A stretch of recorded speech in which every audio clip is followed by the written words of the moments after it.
Welcome to I plus. ഞാൻ Sreelakshmi.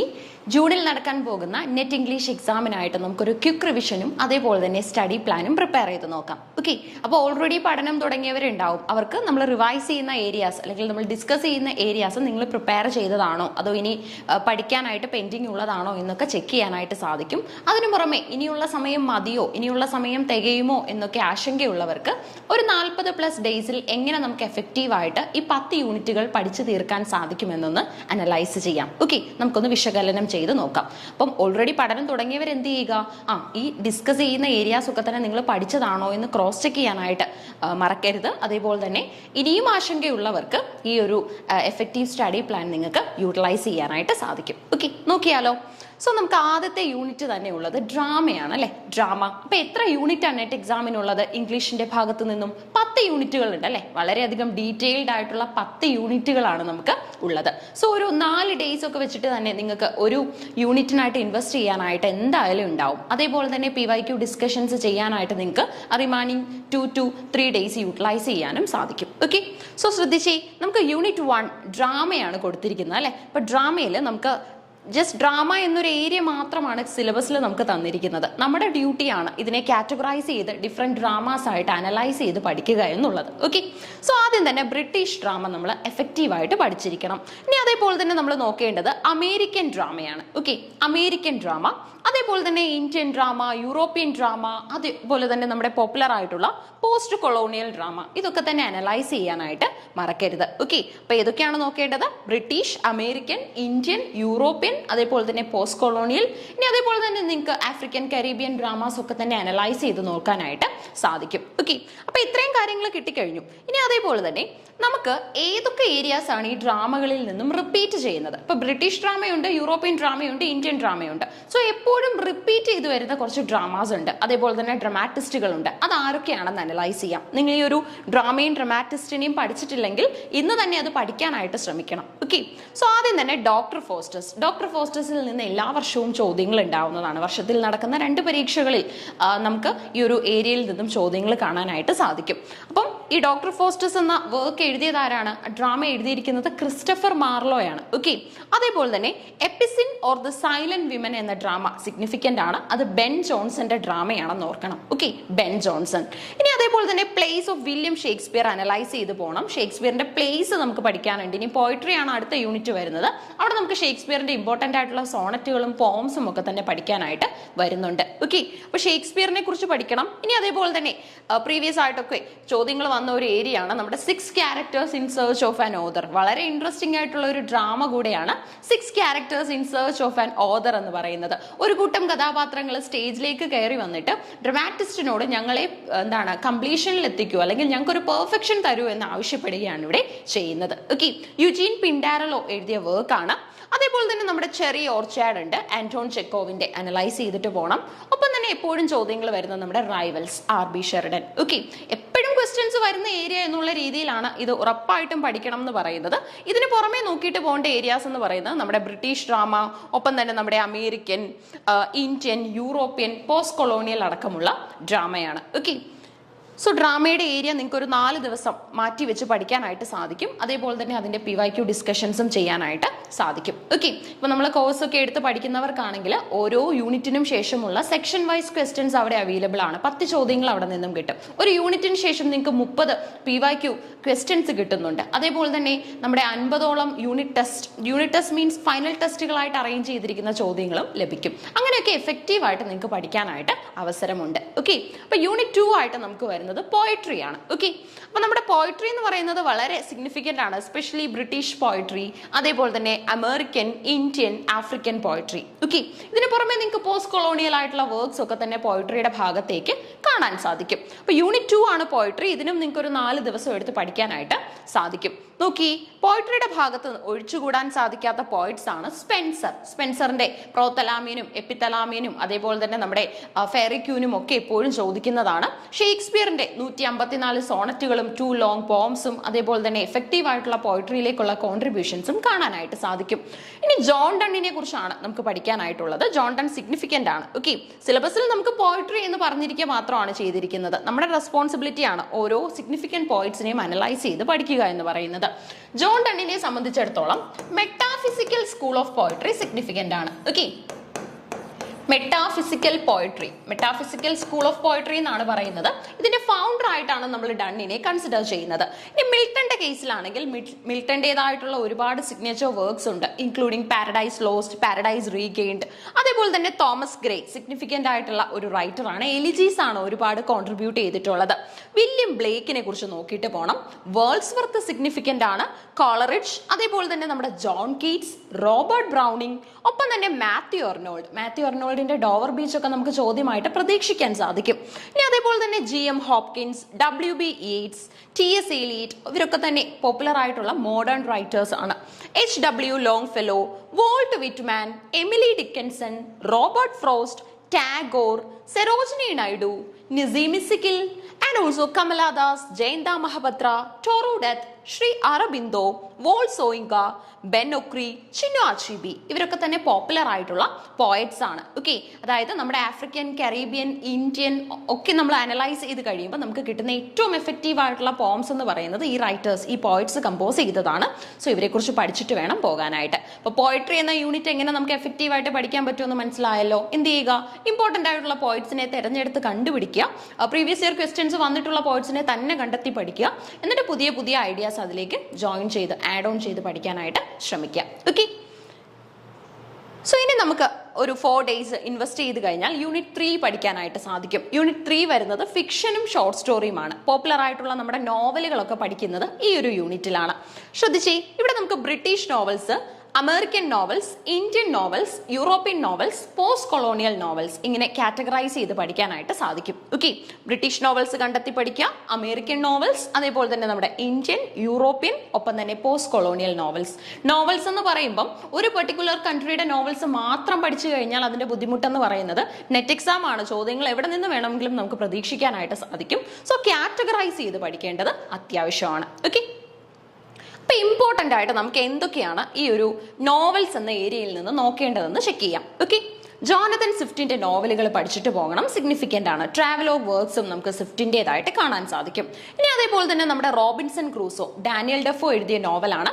So ഇത് ഈ ഒരു ഏരിയാസ് ഒന്ന് നോട്ട് ചെയ്ത് കഴിഞ്ഞാൽ ഇതിന്റെ ഗുണം ഡയറക്റ്റ് ആയിട്ട് നിങ്ങൾക്ക് നോവൽ തന്നിട്ട് അത് എഴുതിയത് ആരാണെന്നുള്ള രീതിയിൽ ചോദ്യങ്ങൾ വന്നു കഴിഞ്ഞാൽ അതും മിസ്സാവില്ല. ഓക്കെ, പമേല സാമുവൽ റിച്ചാർഡ്സന്റെ നോവലാണ്. എപ്പിസ്റ്റോളറി ഫോമിൽ എഴുതിയിരിക്കുന്ന ഒരു നോവലാണെന്നൂടെ മനസ്സിലാക്കണം. ലെറ്റർ ഫോം ഓഫ് നറേഷനെയാണ് നമ്മൾ എപ്പിസ്റ്റോളറി എന്ന് പറയുന്നത്. ഇനി അതിന് പുറമെ ക്ലാരിസ എന്ന നോവൽ കാണാൻ സാധിക്കും, സാമുവൽ റിച്ചാർഡ്സന്റെ ആണ്. ട്രിസ്റ്റം ഷാൻഡി നോക്കിയിട്ട് പോവുക, ലോറൻസ് സ്റ്റോണിന്റെ നോവലാണ്, ചോദ്യങ്ങൾ വരാറുണ്ട്. Frankenstein written by a famous female writer Mary Shelley. And also നമുക്ക് ജെയിൻ ഓസ്റ്റിന്റെ ഡൊമസ്റ്റിക് നോവലുകൾ മനസ്സിലാക്കേണ്ടത് അത്യാവശ്യമാണ്. ഒരു കൂട്ടം നോവലുകളാണ് ജെയിൻ ഓസ്റ്റിന്റേതായിട്ടുള്ളത്, മനസ്സിലാക്കി പഠിക്കണം. ഇനി അതേപോലെ വെതറിംഗ് ഹൈറ്റ്സ് ഒരു ഫേമസ് നോവലാണ്, എമിലി ബ്രോണ്ടെ എഴുതിയതാണ്. ബ്രോണ്ടെ സിസ്റ്റേഴ്സിൽ ഒരു ആളാണ്. അതേപോലെ തന്നെ ഹേർട്ട് ഓഫ് ഡാർക്ക്നെസ് നമ്മുടെ ജോസഫ് കോൺറാഡിന്റെ നോവലാണ്. ഇനി വെസെക്സ് എന്ന പ്ലേസ് പോപ്പുലറൈസ് ചെയ്ത് നോവൽ എഴുതിയ ആളാണ് തോമസ് ഹാർഡി. ഹാർഡിയുടെ വെസെക്സ് നോവൽസ് അനലൈസ് ചെയ്യുക. ഓക്കെ, ഗ്രേറ്റ് എക്സ്പെക്ടേഷൻസ് ചാൾസ് ഡിക്കൻസിന്റെ നോവലാണ്. ഡേവിഡ് കോപ്പർഫീൽഡ്, എഗെയിൻ ചാൾസ് ഡിക്കൻസിന്റെ famous work. The mill on the Floss, അതായത് ഫ്ലോസ് റിവറിന്റെ തീരത്തുള്ള ഒരു മില്ലിന്റെ സ്റ്റോറിയാണ് നമ്മൾ ജോർജ് എലിയറ്റ്, മേരിയാൻ ഇവാൻസ് എന്ന റിയൽ നെയിം ഉള്ള ആ ജോർജ് എലിയറ്റ് എഴുതിയ നോവലിൽ കാണുന്നത്. ഇനി അതേപോലെ തന്നെ portrait of an artist as A young man, portrait of the artist as A young man, അത് നമ്മുടെ ജെയിംസ് ജോയ്സ് മോഡേൺ റൈറ്ററിന്റെ നോവലാണ്. സ്ട്രീം ഓഫ് കോൺഷ്യസ്നസ് ടെക്നിക്സ് ഒക്കെ അതിനകത്ത് ഇൻകോപ്പറേറ്റ് ചെയ്തിരിക്കുന്നത് കാണാൻ സാധിക്കും. അതേപോലെ തന്നെ ഇത് സ്കാർലറ്റ് ലെറ്റർ നതേനിയൽ ഹോത്രോണിന്റെ നോവലാണ്.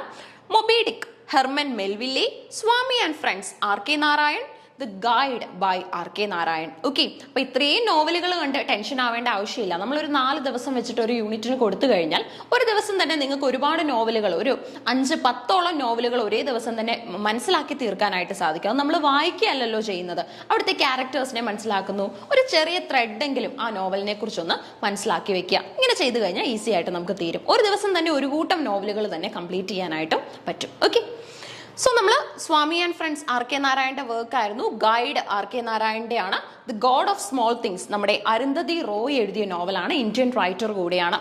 The white tiger by Aravind Adiga, the inheritance of loss written by Kiran Desai, and also crime and punishment by Dostoevsky. Also, War and Peace by Leo Tolstoy, Madame Bovary by Gustav Flaubert, and also Things Fall Apart by Chinua Achebe, 100 Years of Solitude by Gabriel Garcia Marquez. Okay, ഇത്രയും നോവലുകളാണ് previous year ചോദ്യങ്ങളുടെ വെളിച്ചത്തിൽ ഞാൻ തിരഞ്ഞെടുത്തത്. ഈ നോവലുകളൊക്കെ ഒന്ന് analyse ചെയ്യാനെങ്കിലും ശ്രമിക്കുക. Main ക്യാരക്ടേഴ്സിന്റെ പേരുകളൊക്കെ ഒന്ന് നോക്കുക, കൃത്യമായിട്ട് ആ നോവൽ എഴുതിയ നോവലിസ്റ്റിനെ മനസ്സിലാക്കുക. ഇങ്ങനെയുള്ള കാര്യങ്ങൾ, സെറ്റിംഗ്സ് ഒക്കെ അറിയുന്നത് വളരെ നല്ലതാണ്. ഫോർ എക്സാമ്പിൾ, ഇപ്പോൾ തോമസ് ഹാർഡിയുടെ നോവലുകൾ എവിടെയാണ് സെറ്റ് ചെയ്തിരിക്കുന്നതെന്ന് ചോദിച്ചു കഴിഞ്ഞാൽ വെസെക്സ് എന്ന് എത്രയും ഈസി ആയിട്ട് നിങ്ങൾക്ക് ആൻസർ ചെയ്യാനായിട്ട് സാധിക്കും. ഓക്കെ, സോ 4 ദിവസം കൊണ്ട് എന്തായാലും നമുക്ക് തീർക്കാൻ സാധിക്കുന്ന നോവലുകൾ മാത്രമേ പറഞ്ഞിട്ടുള്ളൂ. ഈ നോവലുകളെങ്കിലും നോക്കിയിട്ട് പോവുക. ഇതും ഫിൽട്ടർ ചെയ്യാനായിട്ട് പാടില്ല, കാരണം പ്രീവിയസ് ഇയർ ക്വസ്റ്റ്യൻസ് ആണ് ഈ നോവലുകളിലൊക്കെ തന്നെ കാണുന്നത്. അടുത്തതായിട്ട് നമുക്ക് 4ാമത്തെ യൂണിറ്റ് എങ്ങനെ പഠിക്കാൻ പറ്റുമെന്ന് നോക്കാം. 4ാമത്തെ യൂണിറ്റ് നിങ്ങൾക്ക് ഒരു 3 ഡേയ്സിൽ കംപ്ലീറ്റ് ചെയ്യാൻ പറ്റും. ഒരു ദിവസം നിങ്ങൾക്ക് പഴയ യൂണിറ്റുകൾ ഏതെങ്കിലും വീണ്ടും അനലൈസ് ചെയ്യാനുണ്ടെങ്കിൽ അതിന് യൂസ് ചെയ്യാൻ പറ്റും. പ്രീവിയസ് ഇയർ ക്വസ്റ്റ്യൻസ് വർക്ക്ഔട്ട് ചെയ്യാനായിട്ട് സാധിക്കും.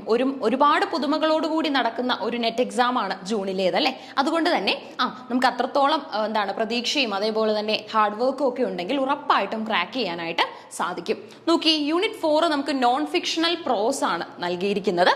ഇവിടെ ഇമ്പോർട്ടന്റ് ആയിട്ട് അറിയേണ്ടത് an essay concerning human understanding, നമ്മുടെ ജോൺ ലോക്ക് എഴുതിയ ഫേമസ് ആയിട്ടുള്ള ഒരു എസ്സേ ആണ്. ഒരുപാട് ഐഡിയാസ് ലോക്കുമായിട്ട് ബേസ് ചെയ്തുണ്ട്, including the blank slate theory. Okay, അതേപോലെ തന്നെ നമുക്ക് മോഡസ്റ്റ് പ്രപ്പോസൽ, ജോനതൻ സ്വിഫ്റ്റിന്റെ ഒരു നോൺ ഫിക്ഷണൽ പ്രോസ് ആണ്. നോൺ ഫിക്ഷൻ എന്ന് പറയുന്നതും ഫിക്ഷനും തമ്മിലുള്ള വ്യത്യാസം എന്താണ്? നോൺ ഫിക്ഷൻ എന്ന് പറഞ്ഞാൽ എപ്പോഴും അവിടെ റിയലിസ്റ്റിക് ആയിട്ടുള്ള ഐഡിയാസ് നമുക്ക് കാണാൻ പറ്റും. ഫിക്ഷൻ എന്ന് പറഞ്ഞാൽ മുഴുവനായിട്ടും അത് ഇമാജിനറി ആകാനുള്ള ചാൻസ് ഉണ്ട്. ഇനി നോക്കി, ദ മിത്ത് ഓഫ് സിസിപ്പസ് നമ്മുടെ ആൽബർട്ട് ക്യാമു എഴുതിയ ഫേമസ് നോൺ ഫിക്ഷൻ ആണ്. A room of one's own, Virginia Woolf, and also modern fiction by Virginia Woolf, again homage to Catalonia by George Orwell. Okay, George Orwell എഴുതിയ ഒരു autobiographical element based non fiction ആണ് homage to Catalonia. Essays of Francis Bacon നോക്കിയിട്ട് പോകണം. Francis Bacon use ചെയ്യുന്നതായിട്ടുള്ള writing style, അതേപോലെ തന്നെ അദ്ദേഹത്തിന്റെ എസ്സേസിന്റെ പ്രാധാന്യം എല്ലാം തന്നെ നമുക്കൊരു ഇൻഫോർമേറ്റീവ് ആയിട്ടുള്ള അഡ്വൈസ് രൂപേണയാണ് ഫ്രാൻസിസ് ബേക്കണിന്റെ എസ്സേസ് ഒക്കെ തന്നെ കാണാനായിട്ട് സാധിക്കുന്നത്. ഇനി അതേപോലെ തന്നെ ട്രഡീഷണൽ ആൻഡ് ഇൻഡിവിജ്വൽ ടാലന്റ് എന്ന എസ്സേ മനസ്സിലാക്കണം. TS എലിയറ്റിന്റെ ആണ്. സൈലന്റ് സ്പ്രിംഗ് റേച്ചൽ കേഴ്സന്റെ എസ്സേ ആണ്. ഒപ്പം തന്നെ the heart of a women by Maya Angelou, diaries entries of Samuel Pepys significant ആണ്. നമ്മുടെ ഒരു ബ്രിട്ടീഷ് ഹിസ്റ്ററി മനസ്സിലാക്കാനായിട്ട് അത് സഹായിക്കും. ഒപ്പം തന്നെ അമേരിക്കൻ സ്കോളർ എമേഴ്സന്റെ ആണ്. ഇതിനു പുറമെ സെൽഫ് റിലയൻസ് എന്ന് പറയുന്ന ഒരു എസ്സേയും നിങ്ങൾക്ക് എമേഴ്സന്റേതായിട്ട് കാണാൻ സാധിക്കും. ഇതിനു പുറമെ the laugh of the Medusa Helen സിക്സിന്റെ ഫേമസ് നോൺ ഫിക്ഷൻ ആണ്. The diary of a young girl by Anne Frank, and also goodbye to all that by Robert Graves. Select ചെയ്ത നോൺ ഫിക്ഷൻസ് ആണ്, മനസ്സിലാക്കി വെക്കുക. ഇതൊക്കെ തന്നെ previous year questions ആണ്. ഇപ്പൊ നോൺ ഫിക്ഷൻ ഒക്കെ നമ്മൾ നോക്കിയിട്ട് പോയാൽ അതിന്റെ ഒരു ഗുണമെന്ന് പറയുന്നത് ഷോർട്ട് ആണ്. പഠിച്ചിട്ട് പോകുന്ന നോൺ ഫിക്ഷനിൽ നിന്ന് ഉറപ്പായിട്ടും ചോദ്യങ്ങൾ ഉണ്ടാവും. ഓക്കെ, കുറച്ചും കൂടെ 3rd യൂണിറ്റിനേക്കാൾ കുറച്ചും കൂടെ ഈസി ആയിട്ട് നിങ്ങൾക്ക് 4th യൂണിറ്റ് മനസ്സിലാക്കാനായിട്ടും സാധിക്കും. കാരണം അവിടെ നമ്മുടെ ആ ഒരു ഏരിയ അല്ലെങ്കിൽ കണ്ടന്റ് കുറവാണ് മറ്റേ യൂണിറ്റ്സുമായിട്ട് കമ്പയർ ചെയ്യുമ്പോൾ. ഒരുപാട് നോൺ ഫിക്ഷൻസ് ഉണ്ട് എങ്കിൽ പോലും സെലക്ട് ചെയ്ത് പഠിക്കുമ്പോൾ നിങ്ങൾക്ക് ആ ഒരു വ്യത്യാസം ഫീൽ ചെയ്യും. അടുത്തതായിട്ട് നമ്മൾ 5ാമത്തെ യൂണിറ്റ് മനസ്സിലാക്കാനായിട്ട് പോവാണ്. അപ്പൊ 5ാമത്തെ യൂണിറ്റിൽ എത്തണമെങ്കിൽ നിങ്ങൾ ഏകദേശം ഒരു 25 ഡേയ്സിനുള്ളിൽ തന്നെ 5ാമത്തെ യൂണിറ്റിൽ എത്താനായിട്ട് ശ്രമിക്കണം. കാരണം ഉറപ്പായിട്ടും ഒരു 4 ഡേയ്സോളമേ എടുക്കാനായിട്ട് പാടുള്ളൂ. അതിനുള്ള സമയം മാത്രമേ നമ്മുടെ മുന്നിലുള്ളൂ. ഒരു യൂണിറ്റിന് ഒരുപാട് സമയം ഇൻവെസ്റ്റ് ചെയ്ത് കഴിഞ്ഞാൽ വരുന്ന പ്രശ്നം എന്താണെന്ന് വെച്ച് കഴിഞ്ഞാൽ അവിടെ നിന്നും ചോദിക്കുന്ന ചോദ്യങ്ങൾക്ക് ഒരു ലിമിറ്റ് ഉണ്ടാവും അല്ലേ. നമ്മളാണെങ്കിൽ ഫുൾ ടൈം ആ യൂണിറ്റിന് വേണ്ടി കൊടുത്തു കഴിഞ്ഞാൽ ബാക്കി യൂണിറ്റ്സിൽ നിന്നുള്ള ക്വസ്റ്റ്യൻസ് നമുക്ക് വേണ്ട പോലെ ആൻസർ ചെയ്യാനായിട്ട് പറ്റില്ല. അപ്പൊ എല്ലാ യൂണിറ്റിനും ഈക്വൽ ഇമ്പോർട്ടൻസ് കൊടുക്കേണ്ടത് ഈ ഒരു സാഹചര്യത്തിൽ അത്യാവശ്യമാണ്. ഓക്കെ, ഈ യൂണിറ്റ് 5 നമുക്ക് ലാംഗ്വേജ് ആണുള്ളത്. Language, basic concepts, theory and pedagogy, English in use. നിങ്ങളുടെ ഡിഗ്രി അതേപോലെ തന്നെ PG ഡേയ്സിലും ഒപ്പം തന്നെ BEd ഒക്കെ ചെയ്തിട്ടുള്ളവരാണെങ്കിൽ അവരൊക്കെ അനലൈസ് ചെയ്തിട്ടുള്ള ഒരുപാട് കാര്യങ്ങൾ, പെഡഗോജി ഓഫ് ഇംഗ്ലീഷ് ആണ് നമുക്ക് ഇവിടെ പഠിക്കാനായിട്ട് വരുന്നത്. നോക്കി, ഡെഫിനിഷൻസ് ഓഫ് ലാംഗ്വേജ്, വേരിയസ് ലിംഗ്വിസ്റ്റുകൾ പറഞ്ഞിരിക്കുന്ന ഡെഫിനിഷൻസ് ഉണ്ട്, അതൊന്ന് മനസ്സിലാക്കണം.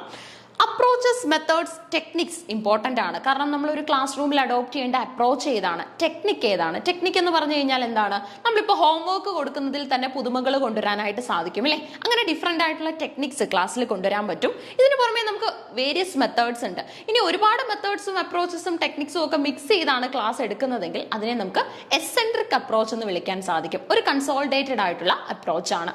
ഇനി ഇതിന് പുറമെ നമുക്ക് methods and approaches of teaching English ലാംഗ്വേജും മനസ്സിലാക്കാനായിട്ട് ഇവിടെയാണുള്ളത്. ഓക്കെ, അപ്പൊ നമ്മുടെ ടൈറ്റിൽ തന്നിരിക്കുന്നത് basic concepts, theory and pedagogy ആണ് ഇംഗ്ലീഷ് ഇൻ യൂസ്. ഓക്കെ, അതായത് നിങ്ങൾക്ക് ലോജിക് ഒക്കെ യൂസ് ചെയ്ത് ആൻസർ ചെയ്യാനായിട്ടുള്ള ചോദ്യങ്ങളും ഇവിടെ നിന്നും കിട്ടും.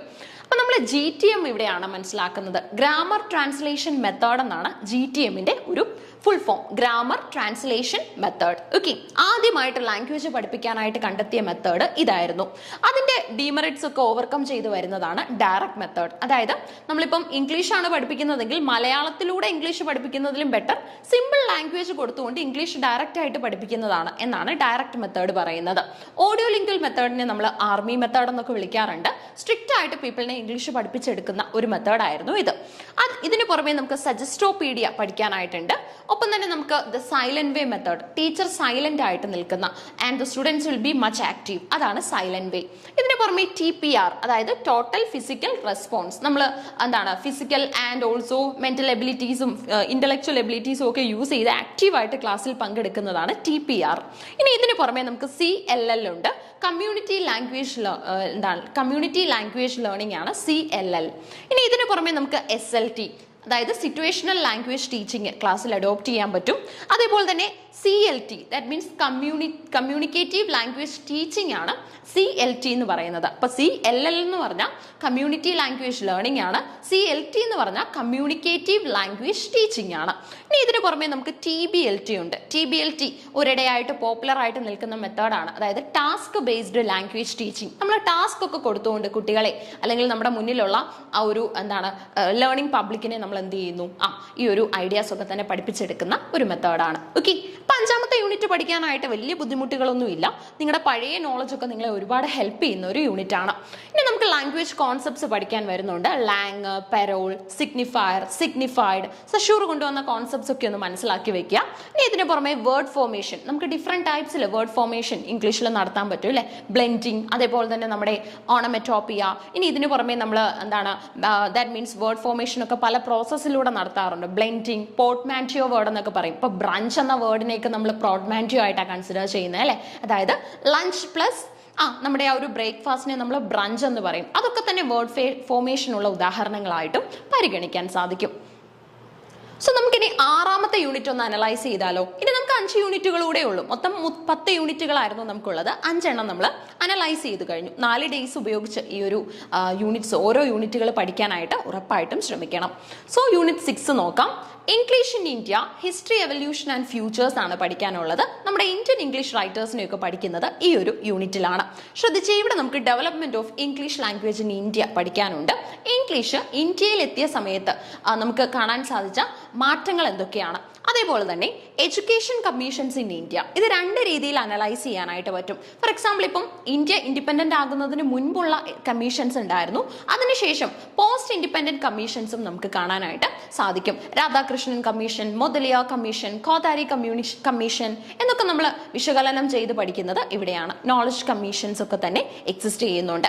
ഇതൊന്നും ഇൻഡിവിജ്വലി എക്സ്ട്രാ ഫോക്കസ് കൊടുത്ത് പഠിക്കേണ്ട ആവശ്യമില്ല. ജസ്റ്റ് ഇങ്ങനെയൊക്കെയുള്ള ഐഡിയാസിലൂടെയാണ് ഇംഗ്ലീഷ് ലാംഗ്വേജ് ഇന്ത്യയിൽ എത്തിയത് എന്ന് മനസ്സിലാക്കാനായിട്ട് ശ്രമിക്കണം. മെക്കോളി മിനിറ്റ്സ് ഒരു വലിയ മൈൽ സ്റ്റോൺ ആയിരുന്നു ഇംഗ്ലീഷ് ലാംഗ്വേജ് ഇന്ത്യയിൽ എത്തിയതിന് പിന്നിലുള്ള. ഇനി അതേപോലെ തന്നെ ഇന്ത്യൻ ഇംഗ്ലീഷ് റൈറ്റേഴ്സിനെ കുറിച്ച് പഠിക്കണം. ഇവിടെ ഇമ്പോർട്ടൻ്റ് ആയിട്ടുള്ള ഇന്ത്യൻ ഇംഗ്ലീഷ് റൈറ്റേഴ്സിനെ സെലക്ട് ചെയ്ത് തന്നിട്ടുണ്ട്. ഇവരുടെ പേരുകൾ നോട്ട് ചെയ്യുക. ഉറപ്പായിട്ടും ഒരു ബുക്ക് എടുത്തിട്ട് റെഫർ ചെയ്യാനോ അല്ലെങ്കിൽ ബ്രൗസ് ചെയ്യാനായിട്ടോ കോഴ്സസ് ഒക്കെ യൂസ് ചെയ്ത് അല്ലെങ്കിൽ കോഴ്സിന്റെ സൗകര്യമൊക്കെ ഉപയോഗിച്ചുകൊണ്ട് പഠിക്കാനൊക്കെ ശ്രമിക്കണം. കാരണം ഇത്തവണ നമ്മൾ ഈ ഒരു നെറ്റ് എക്സാം ക്രാക്ക് ചെയ്ത് കഴിഞ്ഞാൽ ഒരുപാട് അവസരങ്ങൾ നമ്മുടെ മുന്നിലുണ്ട് അല്ലേ. എപ്പോഴും ഗസ്റ്റ് ലെക്ചേഴ്സ് ഒക്കെ ആകാനുള്ള അവസരങ്ങളുണ്ട്. അതേപോലെ തന്നെ ഇപ്പം വേരിയസ് കോളേജസിലൊക്കെ തന്നെ അസിസ്റ്റന്റ് പ്രൊഫസർഷിപ്പിന് നമുക്ക് അപ്ലൈ ചെയ്യാനായിട്ടൊക്കെ സാധിക്കും. സോ അതിനൊക്കെയുള്ള ഒരു ക്രൈറ്റീരിയ കൂടെയാണ് ഈ നെറ്റ് എക്സാം എന്ന് പറയുന്നത് അല്ലേ. അതിന് പുറമെ ഇപ്പോൾ JRF അല്ലെങ്കിൽ റിസർച്ച് ചെയ്യാനൊക്കെ ആഗ്രഹമുള്ളവർക്ക് നിങ്ങളുടെ ഒരു കട്ട് ഓഫ് ഉറപ്പിക്കാൻ സാധിച്ചു കഴിഞ്ഞാൽ അതിനുള്ള അവസരവും അവൈലബിൾ ആണ്. സോ നോക്കി, കമലാദാസ്, ടാഗോർ, സരോജിനി നായിഡു, മുൽഖ് രാജ് ആനന്ദ്, ഒപ്പം തന്നെ നമ്മുടെ Toru Dutt, Raja Rao, RK Narayan, AK Ramanujan, Nissim Ezekiel, Sri Aurobindo, Anita Desai, Arundhati Roy, Nayantara Sahgal, Jhumpa Lahiri, Amitav Ghosh, Jayanta Mahapatra, Mahesh Dattani, Badal Sircar and also Vijay Tendulkar and Gayatri Spivak. ഇത്രയും റൈറ്റേഴ്സിനെയാണ് സെലക്ട് ചെയ്തിരിക്കുന്നത്. സോ ഈ ഒരു ഇത്രയും റൈറ്റേഴ്സ് ഉണ്ടെങ്കിൽ തന്നെ ഈ ഒരു യൂണിറ്റിലെ ചോദ്യങ്ങൾ എല്ലാം നമുക്ക് അറ്റൻഡ് ചെയ്യാനായിട്ട് സാധിക്കും. ഏറ്റവും ഇമ്പോർട്ടൻറ്റ് റൈറ്റേഴ്സിനെ എല്ലാം സെലക്ട് ചെയ്തിട്ടുണ്ട്. ഓക്കെ, പ്രീവിയസ് ഇയർ ചോദ്യങ്ങൾ വന്നിട്ടുള്ള AK രാമാനുജൻ നമുക്കിവിടെ പഠിക്കാനായിട്ടുണ്ട്. അതേപോലെ തന്നെ ടൊറൂഡത്ത്, ഇനി അതേപോലെ തന്നെ രാജറാവു, RK നാരായൺ ആൻഡ് ഓൾസോ നമ്മുടെ മുൽക്ക് രാജ് ആനന്ദ്. ഒരേ ടൈം പീരീഡിൽ ഫ്രണ്ട്സ് ആയിട്ട് അല്ലെങ്കിൽ ഒരു സർക്കിളായിട്ട് നമ്മൾ മനസ്സിലാക്കി വെക്കുന്ന റൈറ്റേഴ്സ് ആണ്. അവരെ കുറിച്ചൊക്കെ ഉറപ്പായിട്ടും പഠിക്കണം. ടാഗോർ ഇന്ത്യൻ ഇംഗ്ലീഷ് ലിറ്ററേച്ചറിലേക്ക് ഒരുപാട് കോൺട്രിബ്യൂഷൻസ് നടത്തിയിട്ടുണ്ട്. ശ്രീ അരബിന്ദോയുടെ കേസും അങ്ങനെ തന്നെയാണ്. ഈ ഒരു റൈറ്റേഴ്സിനെയൊക്കെ ഹൈ ഇമ്പോർട്ടൻസോട് കൂടി പഠിക്കുക. ഓക്കെ, നോട്ട് ചെയ്യുക ഏതൊക്കെയാണ് ഇമ്പോർട്ടൻറ്റ് റൈറ്റേഴ്സ് എന്ന്. ഇനി അതേപോലെ തന്നെ പഠനമൊക്കെ ആരംഭിച്ചവർക്ക് ഈ റൈറ്റേഴ്സിനെ കുറിച്ച് നിങ്ങൾ ചെക്ക് ചെയ്തിട്ടുണ്ടോ എന്ന് അനലൈസ് ചെയ്യാനായിട്ടും സാധിക്കും. ഇനി നമുക്ക് യൂണിറ്റ് 7 ആണ് നോക്കാനുള്ളത്. കൾച്ചറൽ സ്റ്റഡീസ് എന്നാണ് നമ്മുടെ യൂണിറ്റിന്റെ പേര്. Okay, cultural studies. ഇവിടെ ആന്ത്രോപോളജിയുമായിട്ട് ലിങ്ക് ചെയ്താണ് നമ്മൾ സൊസൈറ്റി ആൻഡ് കൾച്ചർ പഠിക്കാനായിട്ട് പോകുന്നത്. ഏറ്റവും കോംപ്ലക്സ് ആയിട്ടുള്ള സ്റ്റഡി എന്താണെന്ന് ചോദിച്ചാൽ അത് ഹ്യൂമൻ ബീങ്സിനെ കുറിച്ചുള്ള പഠനമാണ് അല്ലേ. സോ അവർ കംപ്രൈസ്ഡ് ആയിട്ടുള്ള സൊസൈറ്റിയും അതേപോലെ തന്നെ കൾച്ചറിനെയുമാണ് നമ്മൾ ഈ ഒരു യൂണിറ്റിൽ മനസ്സിലാക്കാനായിട്ട് പോകുന്നത്. ഒരു കൂട്ടം തിയറീസും തിയറിസ്റ്റുകളും ഒക്കെയുള്ള യൂണിറ്റ് ആണ്. ശ്രദ്ധിച്ചേ, ഇവിടെ നമുക്ക് ഇൻട്രൊഡക്ഷൻ ടു കൾച്ചറൽ സ്റ്റഡീസ് ആണ് ആദ്യം പഠിക്കാനുള്ളത്. കൾച്ചർ എന്ന വേർഡ് ഏത് ലാംഗ്വേജിൽ നിന്ന് ഒറിജിനേറ്റ് ചെയ്തു, എന്താണ് കൾച്ചർ, അല്ലെങ്കിൽ നമ്മളിപ്പോൾ പറയും നമ്മൾ ഓരോരുത്തരും ഇന്റർ കണക്റ്റഡ് ആണെന്നല്ലേ. നമ്മൾ ഓരോരുത്തരും ഐസൊലേറ്റഡ് അല്ല, ഇന്റർ കണക്റ്റഡ് ആണ്. ഒന്നും മറ്റൊന്നുമായിട്ട് ചെയിൻ പോലെ എന്താണ് ലിങ്ക് ചെയ്താണ് ഉള്ളത്. സോ അതുകൊണ്ട് തന്നെ അതാണ് നമ്മുടെ കൾച്ചറിനുള്ള ഏറ്റവും നല്ല എക്സ്പ്ലനേഷൻ. കൾച്ചർ ഒരു അംബർല ടേം ആണെന്ന് മനസ്സിലാക്കാനായിട്ട് ശ്രമിക്കുക. ഇനി ഇതിനു പുറമെ റൈസ് ഓഫ് കൾച്ചറൽ തിയറീസ് നമുക്ക് കാണാനായിട്ട് സാധിക്കും. ഇതിനു പുറമെ കൾച്ചറൽ തിയറിസ്റ്റുകളെ കുറിച്ച് പഠിക്കാനുണ്ട്. ഇമ്പോർട്ടൻറ്റ് കൾച്ചറൽ തിയറിസ്റ്റുകളെയാണ് ഇവിടെ നൽകിയിട്ടുള്ളത്, ഇൻക്ലൂഡിങ് അവർ സ്റ്റുവർട്ട് ഹോൾ. സ്റ്റുവർട്ട് ഹോളിനെ കുറിച്ച് മനസ്സിലാക്കിയിട്ട് പോകണം. ഹോളിന്റെ സ്ഥിരമായിട്ടുള്ള ചോദ്യം എന്ന് പറയുന്നത് എൻകോഡിംഗ് ഡീകോഡിംഗ് ആണ്. ഓക്കെ, എൻകോഡിംഗ് ഡീകോഡിംഗ് നിങ്ങൾ ഓർക്കുന്നുണ്ടാവും. എന്താണ് എൻകോഡിംഗ്, എന്താണ് ഡീകോഡിംഗ് അല്ലെ. എൻകോഡിംഗ് എന്ന് പറഞ്ഞാൽ നമ്മളിപ്പോൾ ഒരു സ്പീക്കർ, ഓക്കെ, ഇപ്പോൾ ഒരു ടീച്ചർ ക്ലാസ്സിൽ നിന്ന് പഠിപ്പിക്കുകയാണ്. ആ ഒരു എൻകോഡ് ചെയ്യുന്ന കാര്യങ്ങളൊക്കെ എപ്പോഴാണ് ഡീകോഡ് ചെയ്യപ്പെടുന്നത്? കുട്ടിയിലേക്ക് അത് ഏറ്റവും എഫക്റ്റീവായിട്ട് എത്തുന്ന സാഹചര്യത്തിലാണ് അല്ലെ. അതിനെയാണ് നമ്മൾ എന്തെന്ന് പറയുന്നത്, ഡീകോഡിംഗ് എന്ന് പറയുന്നത്. അപ്പൊ എൻകോഡിംഗ് ഡീകോഡിംഗ് തിയറി കൊണ്ടുവന്നത് സ്റ്റുവർട്ട് ഹോൾ ആണ്. ഇനി ഇതിനു പുറമെ നമുക്ക് സ്റ്റീഫൻ ഗ്രീൻബാൾട്ടിനെ കുറിച്ച് പഠിക്കാനുണ്ട്. അതേപോലെ തന്നെ റേമണ്ട് വില്യംസിനെ കുറിച്ച് നോക്കിയിട്ട് പോകണം. ആന്റോണിയോ ഗ്രാംജിയെ കുറിച്ച് മനസ്സിലാക്കണം. ഹെജമണി അടക്കമുള്ള കോൺസെപ്റ്റുകൾ കൾച്ചറൽ സ്റ്റഡീസിലേക്ക് കൊണ്ടുവന്ന ഫേമസ് ആയിട്ടുള്ള റൈറ്റർ ആണ്. ഓക്കെ, മാർക്സിസ്റ്റ് ക്രിറ്റിസിസത്തിന്റെ ഒക്കെ ഒരു എഫക്റ്റ് നമുക്ക് കൾച്ചറൽ സ്റ്റഡീസിൽ കാണാൻ പറ്റും. ഇനി ഇതിനു പുറമെ നമുക്ക് അൽത്യൂസറിനെ കുറിച്ച് പഠിക്കാനുണ്ട്. ഫെഡറിക് ജെയിംസിനെ കുറിച്ച് നോട്ട് ചെയ്തിട്ട് പോകണം. അതേപോലെ തന്നെ നമ്മുടെ Marvin Harris, Matthew Arnold, famous ആയിട്ടുള്ള ഒരു കൾച്ചറൽ ക്രിട്ടിക് ആണ് മാത്യു അർണോൾഡ് എന്ന് പറയുന്നത്. ഒരുപാട് മെത്തേഡ്സ് ഒക്കെ കൊണ്ടുവന്നിട്ടുണ്ട്. കൾച്ചർ ആൻഡ് അനാർക്കി എന്ന പേരിൽ ഒരു എസ്സേ പോപ്പുലറൈസ് ചെയ്യാനും മാത്യു അർണോൾഡിന് സാധിച്ചു. സോ ഇനി നമുക്ക് നോക്കാനുള്ളത് മിഖാൽ ഭക്തിനെ കുറിച്ചാണ്. ഭക്തിന്റെ കോൺട്രിബ്യൂഷൻസ് ഒരുപാട് നമുക്ക് ഇംഗ്ലീഷ് ലാംഗ്വേജിലും അതേപോലെ തന്നെ കൾച്ചറൽ സ്റ്റഡീസ് എന്ന ഏരിയയിലേക്കും കാണാനായിട്ട് സാധിക്കും. ഓക്കെ, ഒപ്പം തന്നെ നമ്മുടെ ക്ലോഡ് ലെവി സ്ട്രോസിനെ കുറിച്ചും അനലൈസ് ചെയ്യേണ്ടത് അത്യാവശ്യമാണ്. അപ്പൊ സ്റ്റുവർട്ട് ഹോൾ, അതേപോലെ തന്നെ സ്റ്റീഫൻ ഗ്രീൻബാൾട്ട്, റേമണ്ട് വില്യംസ്, ഒപ്പം തന്നെ നമ്മുടെ Antonio Gramsci, Althusser, Fredric Jameson, Marvin Harris, Matthew Arnold and also Mikhail Bakhtin and Claude Levi Strauss. ഈ റൈറ്റേഴ്സിനെ കുറിച്ചാണ് ഈ ഒരു 7ാമത്തെ യൂണിറ്റിൽ നമുക്ക് പഠിക്കാനുള്ളത്. അപ്പൊ 7 യൂണിറ്റുകൾ വിശകലനം ചെയ്തു അല്ലെ. അല്ലെങ്കിൽ 10 യൂണിറ്റ് ഉണ്ട്, എങ്ങനെ പഠിക്കും എന്നുള്ള ഒരു ഭയത്തിന്റെ ആവശ്യം ഇപ്പൊ ഇല്ല. ഒരു യൂണിറ്റ് നമ്മൾ എടുത്തു നോക്കിയാൽ മതി. അവിടെ നമുക്ക് ഒരുപാട് കാര്യങ്ങൾ ഓൾറെഡി പ്രീവിയസ് നോളജുമായിട്ട് ലിങ്ക് ചെയ്ത് മാറ്റാൻ പറ്റുന്നത് ഉണ്ടാവും. ഇനി അതേപോലെ തന്നെ ചോദ്യങ്ങൾ പ്രാക്ടീസ് ചെയ്താൽ ചെയ്യാൻ പറ്റുന്ന ഒത്തിരി ടോപ്പിക്സ് അവിടെ ഉണ്ടാവും. അങ്ങനെ ഒരുപാട് സാധ്യതകളുണ്ട് ഓരോ യൂണിറ്റിലും. ഒരു യൂണിറ്റിലെ കുറച്ച് കാര്യങ്ങൾ ബുദ്ധിമുട്ടാണെന്ന് പറഞ്ഞിട്ട് ആ യൂണിറ്റ് സ്കിപ്പ് ചെയ്യാതിരിക്കുക. ഒരുപാട് കാര്യങ്ങൾ അതേ യൂണിറ്റിൽ തന്നെ ഈസി ആയിട്ടുള്ളതും നിങ്ങൾക്ക് ഉണ്ടാവും. അപ്പോൾ ഓരോ യൂണിറ്റും അനലൈസ് ചെയ്യേണ്ടത് അത്യാവശ്യമാണ്. 10 യൂണിറ്റുകളേ ഉള്ളൂ. അത് നമുക്കുള്ള ദിവസങ്ങളിൽ ഏറ്റവും എഫക്റ്റീവായിട്ട് യൂസ് ചെയ്ത് കഴിഞ്ഞാൽ പഠിക്കാനായിട്ടും സാധിക്കും. ഓക്കെ, പിന്നെ 8ാമത്തെ യൂണിറ്റ് എടുത്തു കഴിഞ്ഞാൽ അവിടെ ലിറ്റററി ക്രിറ്റിസിസം ആണ് നമുക്ക് പഠിക്കാനായിട്ടുള്ളത്. ലിറ്റററി ക്രിറ്റിസിസം എന്ന് മാത്രമാണ് നമ്മുടെ സിലബസിൽ തന്നിട്ടുള്ളത് അല്ലേ. അപ്പൊ നമുക്കിനി എന്ത് ചെയ്യണം, അതിനെ ക്ലാസിഫൈ ചെയ്ത് എന്തൊക്കെ ടോപ്പിക്സ് അതിന്റെ അണ്ടറിലേക്ക് വരുമെന്ന് കണ്ടെത്തണം. ആ കണ്ടെത്തിയുള്ള പഠനമാണ് ആവശ്യം. ലിറ്റററി ക്രിറ്റിസിസം പഠിക്കാനായിട്ട് പോകുന്ന നിങ്ങൾ ഇൻട്രൊഡക്ഷൻ ടു ലിറ്റററി ക്രിറ്റിസിസം ഒന്ന് നോക്കുക. ജസ്റ്റ് നമ്മളൊന്ന് റെഫർ ചെയ്താൽ തന്നെ കിട്ടും എന്താണ് ലിറ്റററി ക്രിറ്റിസിസത്തിന്റെ ഒരു ഡെഫിനിഷൻ. ക്രിട്ടിക് എന്ന് പറഞ്ഞാൽ എന്ത് പ്രോസസ്സാണ് ഇവിടെ ചെയ്യുന്നത്.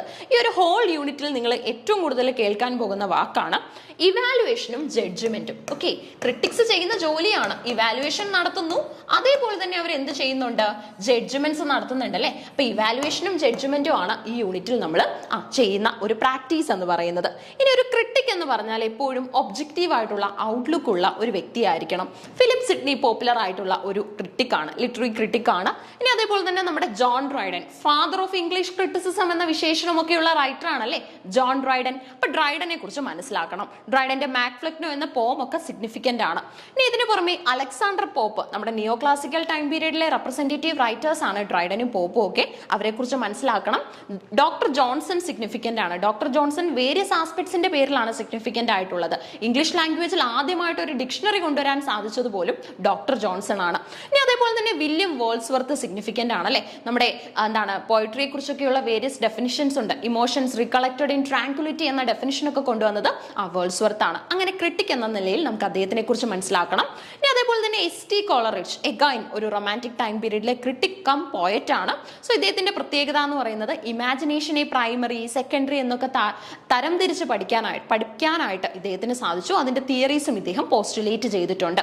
ഇനി അതേപോലെ തന്നെ നമുക്ക് ജോൺ കീറ്റ്സിനെ കുറിച്ച് പഠിക്കാനുണ്ട്. നെഗറ്റീവ് കേപ്പബിലിറ്റി ഐഡിയാസ് ഒക്കെ കൊണ്ടുവന്നിട്ടുണ്ട്.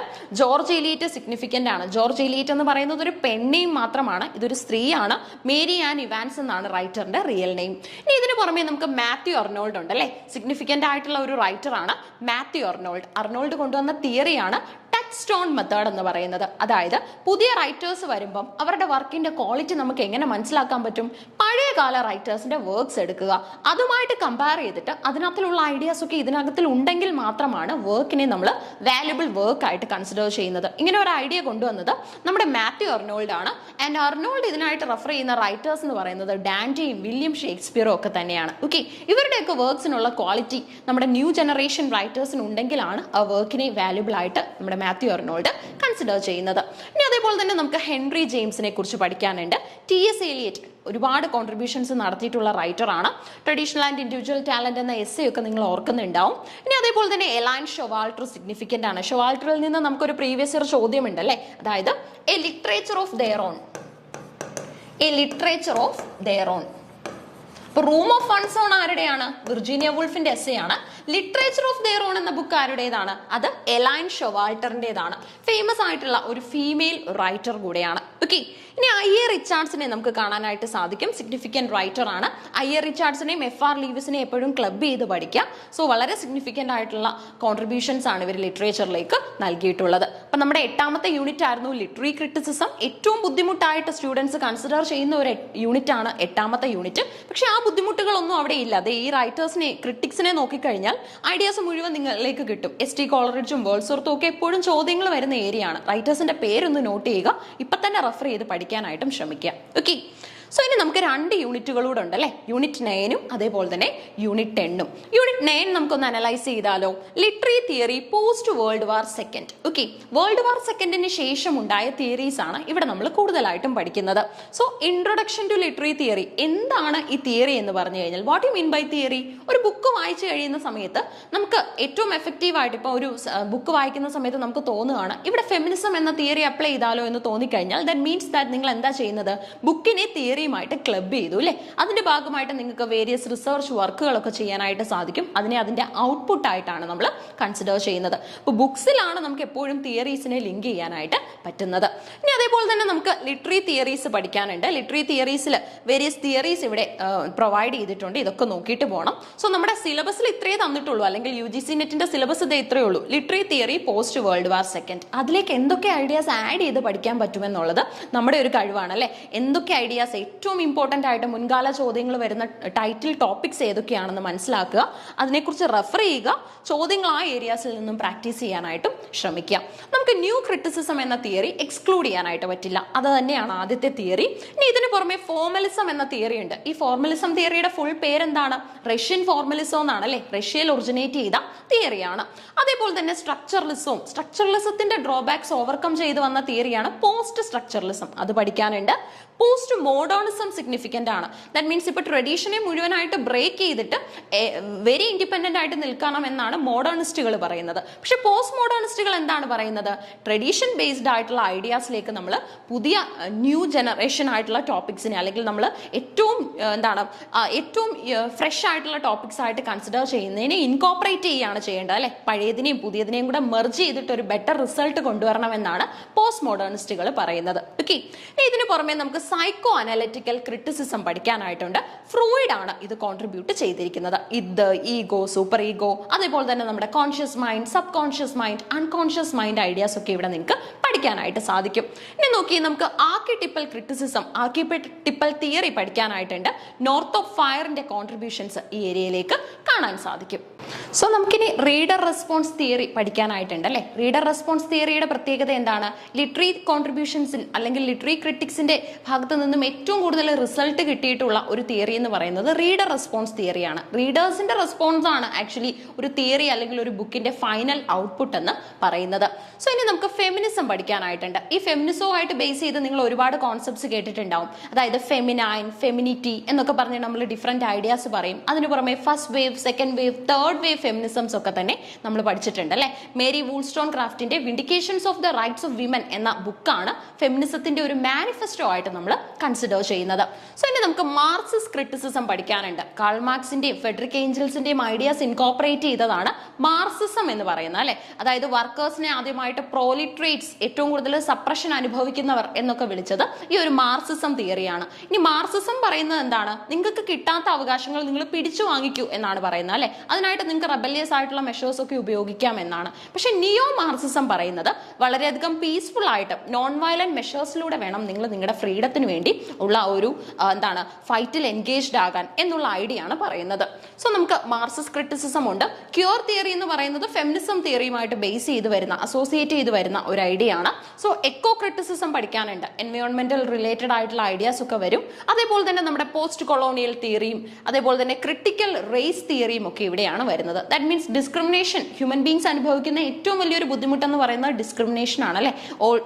ഏർലിയർ ടൈം പീരീഡ് ഒക്കെ പരിഗണിക്കുകയാണെങ്കിൽ അവിടെ ഏറ്റവും കൂടുതൽ ഡിസ്ക്രിമിനേഷൻ നടന്നിട്ടുള്ളത് കളറിന്റെയും അതേപോലെ തന്നെ ജെൻഡറിന്റെയും ഒക്കെ പേരിലാണ്. ആ ഐഡിയാസ് ഒക്കെ ഇവിടേക്ക് ഇൻകോപ്പറേറ്റ് ചെയ്തിട്ടുണ്ട്. പിന്നെ നമുക്ക് ലാസ്റ്റ് യൂണിറ്റ് നോക്കാം. 10ാമത്തെ യൂണിറ്റ് ആണ്. ഈ 9 യൂണിറ്റിന്റെയും ഔട്ട്പുട്ട് ആയിട്ട് നമുക്ക് 10ാമത്തെ യൂണിറ്റിനെ കൺസിഡർ ചെയ്യാൻ പറ്റും. ഇപ്പൊ JRF ഒക്കെ നേടിക്കഴിഞ്ഞാൽ നിങ്ങൾ നേരെ റിസർച്ചിനാണ് പോകുന്നത് അല്ലെ. ആ സമയത്ത് നമുക്ക് എങ്ങനെ ഒരു ബെറ്റർ ഗുഡ് റിസർച്ചർ ആകാനായിട്ട് സാധിക്കും എന്ന് ഈ ഒരു യൂണിറ്റിലൂടെ അനലൈസ് ചെയ്യാൻ പറ്റും. നോക്കി, research methods and materials in English. നിങ്ങൾ ഇംഗ്ലീഷ് ലാംഗ്വേജിൽ ഒരു റിസർച്ച് ചെയ്യുകയാണെങ്കിൽ എങ്ങനെ അതിന്റെ മെറ്റീരിയൽസ് സെലക്ട് ചെയ്യാൻ പറ്റും, ഹൈപ്പോത്തസിസ് ഒക്കെ എങ്ങനെയാണ്, ടെൻറ്റേറ്റീവ് ആയിട്ടുള്ള സ്റ്റേറ്റ്മെന്റുകളൊക്കെ എങ്ങനെയാണ് ഫ്രെയിം ചെയ്യുന്നതെന്നൊക്കെ ഇവിടെ മനസ്സിലാക്കാൻ പറ്റും. സോ ഇവിടെ നമുക്ക് ലിറ്ററി റിസർച്ച് പഠിക്കാനുണ്ട്. അതിന്റെ എയിംസും ഒബ്ജക്റ്റീവ്സും ഒക്കെ ഒന്ന് മനസ്സിലാക്കുക. റിസർച്ച് മെറ്റീരിയൽസ് ആൻഡ് ടൂൾസ് പഠിക്കണം. റിസർച്ച് മെറ്റീരിയൽസ് നമുക്ക് എങ്ങനെ കളക്ട് ചെയ്യാം, അതിനുള്ള ടൂൾസ് എങ്ങനെയാണ്. ഇപ്പൊ നമുക്കറിയാം information and communication technology ICT വളർന്നു വന്നതുകൊണ്ട് തന്നെ ഈ ഒരു മെറ്റീരിയൽസ് കളക്ട് ചെയ്യുക എന്ന് പറയുന്നത് കുറച്ച് ഈസി ടാസ്ക് ആയിട്ട് മാറിയിട്ടുണ്ട്. നമ്മൾ നേരിട്ട് ഒരു ഇന്റർവ്യൂ ഒക്കെ നടത്തി അല്ലെങ്കിൽ നമ്മുടേതായിട്ടുള്ള ഒരു ഇന്ററാക്ഷനിലൂടെയാണ് മെറ്റീരിയൽസ് കളക്ട് ചെയ്യുന്നതെങ്കിൽ അതിന് നിങ്ങൾക്ക് പ്രൈമറി സോഴ്സ് അല്ലെങ്കിൽ പ്രൈമറി മെറ്റീരിയൽസ് ആയിട്ട് കൺസിഡർ ചെയ്യാം. ഇതിന് പുറമെ സെക്കൻഡറി, ടെറിഷറി മെറ്റീരിയൽസ് ഒക്കെ തന്നെ നമ്മൾ റിസർച്ചിനായിട്ട് ഉപയോഗിക്കാറുണ്ട്. ഇനി ശ്രദ്ധിച്ചേ, നമുക്ക് pre requisites and tools of literary research ആണ് പഠിക്കാനായിട്ടുള്ളത്. റിസർച്ച് ചെയ്യുന്ന സമയത്ത് എന്തൊക്കെയാണ് പ്രീ റിക്വസൈറ്റ്സ് ആയിട്ട് വെക്കേണ്ടത്?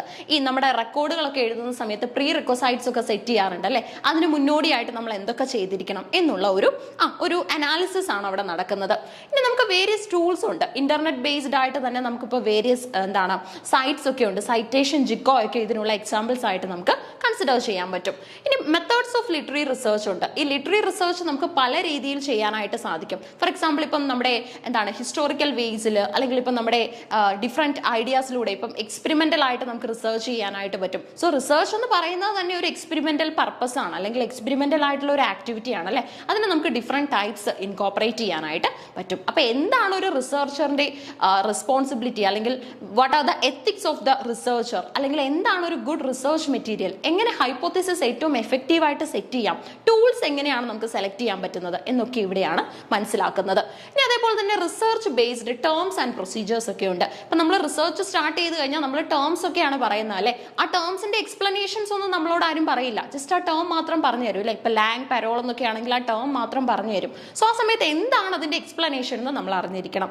സോ അതിനായിട്ട് ഏകദേശം ഒരു 50+ ടേംസ് ആൻഡ് അതേപോലെ തന്നെ നമ്മുടെ എന്താണ് ഐഡിയാസ് ഒക്കെ നമുക്ക് ഈ ഒരു ഏരിയയിലേക്ക് പഠിച്ചെടുക്കാനായിട്ടുണ്ട്. എന്തൊക്കെയാണ് ഏറ്റവും ഇമ്പോർട്ടന്റ് ആയിട്ടുള്ള, ഫോർ എക്സാമ്പിൾ മെറ്റഫർ എന്താണ്, പേഴ്സോണിഫിക്കേഷൻ എന്താണ്, സിമിലി എന്താണ്, അല്ലെങ്കിൽ നമ്മുടെ ഹൈപ്പർബോള എന്താണ്, പോർട്ട്മാന്റിയോ വേർഡ് എന്താണ് എന്നൊക്കെ മനസ്സിലാക്കാനായിട്ട് ഇവിടെ സാധിക്കും. ഓക്കെ, ഇപ്പൊ നമ്മുടെ വർക്കിന്റെ കേസിലാണെങ്കിൽ സെറ്റിംഗ്സ്, മോട്ടീഫ്, തീം എന്നൊക്കെ നമ്മൾ പറയും. ഇതിനെ ഓരോന്നിനെയും ഒന്ന് അനലൈസ് ചെയ്ത് പഠിക്കുക. സ്റ്റേറ്റ്മെന്റ് ചോദ്യങ്ങൾ അവിടെ നിന്ന് തന്നെ നമുക്ക് ഉറപ്പിക്കാനായിട്ടും സാധിക്കും.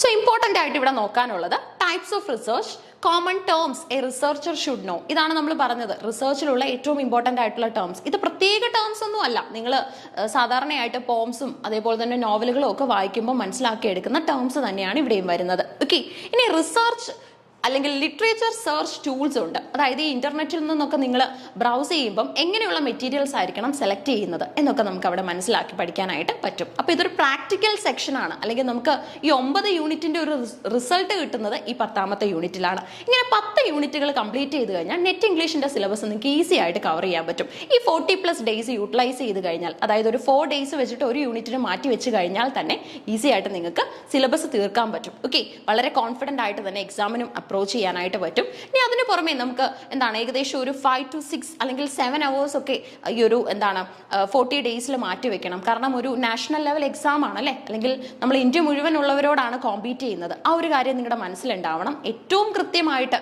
ഇത്തവണ നമ്മുടെ പരീക്ഷകൾക്കുള്ള പുതുമകളൊക്കെ മനസ്സിലാക്കി വേണം ഈ ഒരു പരീക്ഷയ്ക്ക് അപ്ലൈ ചെയ്യാനായിട്ടും അതേപോലെ തന്നെ ഈ ഒരു എന്താണ് എക്സാമിനായിട്ട് നിങ്ങൾ അറ്റൻഡ് ചെയ്യാനായിട്ടും. Okay, so all the very best. Thank you.